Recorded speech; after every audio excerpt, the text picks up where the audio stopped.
En France, les forces de l'ordre, ces 2 derniers mois, ont utilisé de manière massive du gaz lacrymogène, des grenades de désencerclement et des tirs de flashball à l'encontre de manifestants, pour l'essentiel pacifiques. Nous avons pu recenser ces 2 derniers mois de très nombreux cas de recours excessif à la force par les forces de l'ordre. Il est vrai que le maintien de l'ordre durant les manifestations est une tâche complexe et compliquée, et qu'un certain nombre de manifestants ont commis des actes illégaux et violents. Mais cela n'empêche pas que les forces de l'ordre françaises doivent respecter le droit français comme le droit international. Les policiers ont bien sûr le devoir de maintenir l'ordre public, mais ce faisant, ils ne doivent recourir à la force que lorsque cela est strictement nécessaire. Lorsque le recours à la force est inévitable, ils doivent en user avec retenue de manière proportionnelle. Le 17 décembre, nous avons publié une première enquête sur le sujet. Depuis, vous avez été très nombreux à nous interpeller sur YouTube, sur Facebook, sur Instagram, sur Twitter. Et nous avons décidé de bousculer la grille de notre programme pour répondre à vos très nombreuses interrogations. Notre travail d'enquête et de production de rapports demande du temps. Nous ne pouvons pas réagir instantanément à toutes les informations qui nous remontent du terrain ces dernières semaines. Toutefois, de par notre mission, il nous apparaît indispensable de rappeler quelques principes de base sur le droit de manifester. Principes qui ont été très largement bafoués ces dernières semaines. Bienvenue dans ce nouvel épisode d'Éclairage.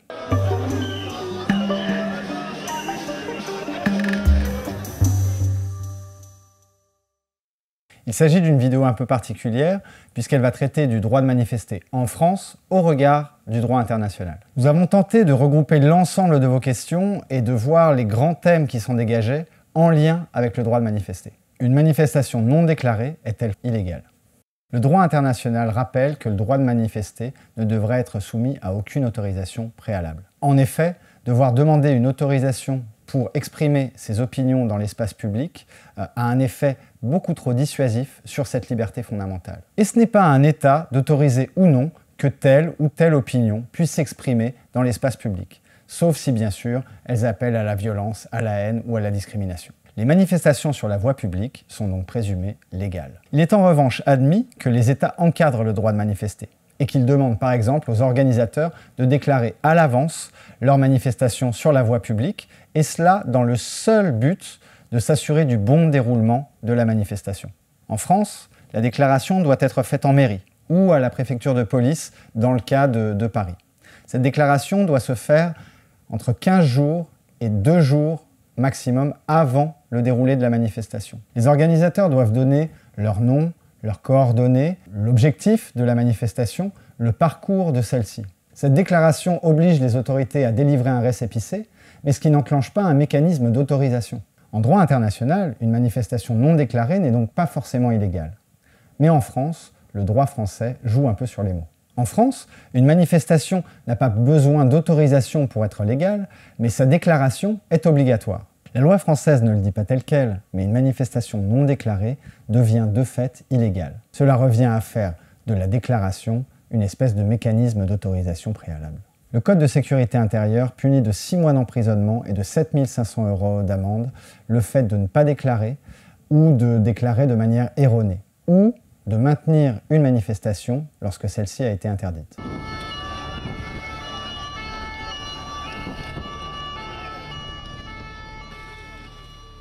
Les États ont-ils le droit d'interdire une manifestation? Les conventions internationales qui protègent la liberté d'expression et d'opinion posent des limites aux États.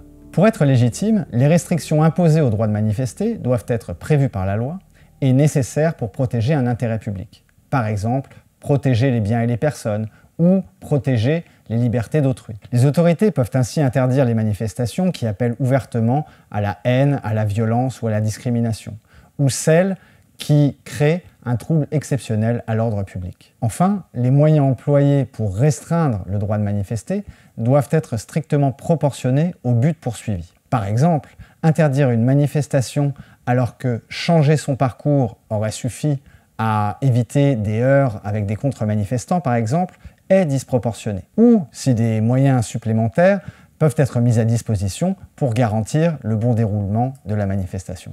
En France, le droit donne un pouvoir trop large aux maires et aux préfets pour interdire une manifestation dès que celle-ci pourrait constituer un trouble à l'ordre public. Cette formulation laisse trop de marge aux préfets et aux maires pour interdire. En effet, le risque de trouble à l'ordre public n'a pas besoin d'être prouvé, mais un simple risque potentiel suffit à pouvoir interdire une manifestation. Cela a conduit à des abus manifestes récemment.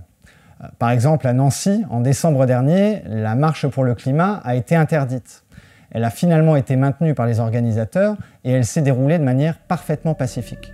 Peut-on filmer ou photographier une manifestation? Ces 2 derniers mois, nous avons eu connaissance de très nombreuses violences commises par les forces de l'ordre à l'encontre de journalistes ou de simples manifestants qui filmaient ou qui prenaient des photographies dans l'espace public. Il y a eu aussi un certain nombre de manifestants qui s'en sont pris physiquement à des journalistes lors des manifestations. D'où qu'elles viennent, ces agressions et violences sont une atteinte grave à la liberté de l'information. Il faut savoir que toute personne est autorisée à filmer, photographier et documenter ce qui se passe dans l'espace public. Cela comprend bien évidemment les manifestations dans l'espace public, ainsi que les forces de l'ordre qui y opèrent, même quand il y a des violences qui sont commises. La diffusion d'images doit bien sûr respecter des limites légales. Ne pas violer le droit à la vie privée, ne pas être diffamatoire ou ne pas inciter à la violence ou à la haine. Ce qui est très important à retenir, c'est que ni la police ni la gendarmerie n'a le droit d'empêcher un manifestant de filmer ou de photographier.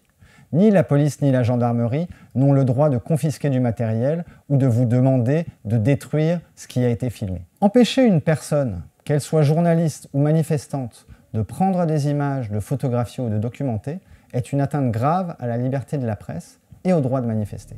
Dans quelle mesure l'usage de la force est-il justifié? Ces derniers mois, nous avons pu recenser de très nombreux cas de recours excessif à la force par les forces de l'ordre. Elles ont engendré de très nombreux blessés et aussi, pour certains, de très graves blessures. Mains arrachées, personnes éborgnées, fractures, mutilations, etc. Et les autorités françaises n'ont toujours pas condamné publiquement ces violences disproportionnées. Nous avons demandé aux autorités françaises, et continuons de le demander, que des enquêtes impartiales et indépendantes soient menées dans les plus brefs délais concernant ces violences policières. Il est indispensable que le recours à la force soit fait de manière nécessaire et proportionnée. Sinon, ce n'est pas légal. Exemple, donner des coups de matraque à un manifestant violent est illégal s'il est possible de l'immobiliser par des moyens moins violents, comme par exemple en le ceinturant. Et battre une personne déjà immobilisée est par définition illégal. Par ailleurs, les forces de l'ordre n'ont pas à attaquer indistinctement l'ensemble des manifestants s'il n'y a que quelques individus violents. Ce ne serait ni nécessaire ni proportionnel. Si certaines personnes commettent des violences, cela ne remet pas en cause le caractère généralement pacifique du reste de la manifestation. En clair, si l'usage de la force est nécessaire en dernier recours, il ne doit viser que les individus qui ont des intentions ou qui commettent des actes violents. Enfin, s'il n'est pas possible de cibler ces personnes violentes, mais que des manifestants pacifiques pourraient être touchés, alors les forces de l'ordre doivent dans certains cas renoncer à faire usage de leurs armes. À cet égard, depuis mai 2017, nous demandons l'interdiction générale des grenades de désencerclement dans les opérations de maintien de l'ordre, parce que par définition, ces armes peuvent toucher de manière indistincte. Voilà, nous espérons que ces différents éléments vous auront éclairé. Nous vous donnons rendez-vous pour un prochain épisode d'éclairage sur notre chaîne YouTube pour décrypter les sujets d'actualité partout dans le monde. N'hésitez pas à nous suivre sur les différents réseaux sociaux pour vous tenir informés et à vous abonner à notre chaîne. Rendez-vous aussi sur notre site internet pour découvrir nos conseils et nos ressources sur le droit international et les droits humains. Merci.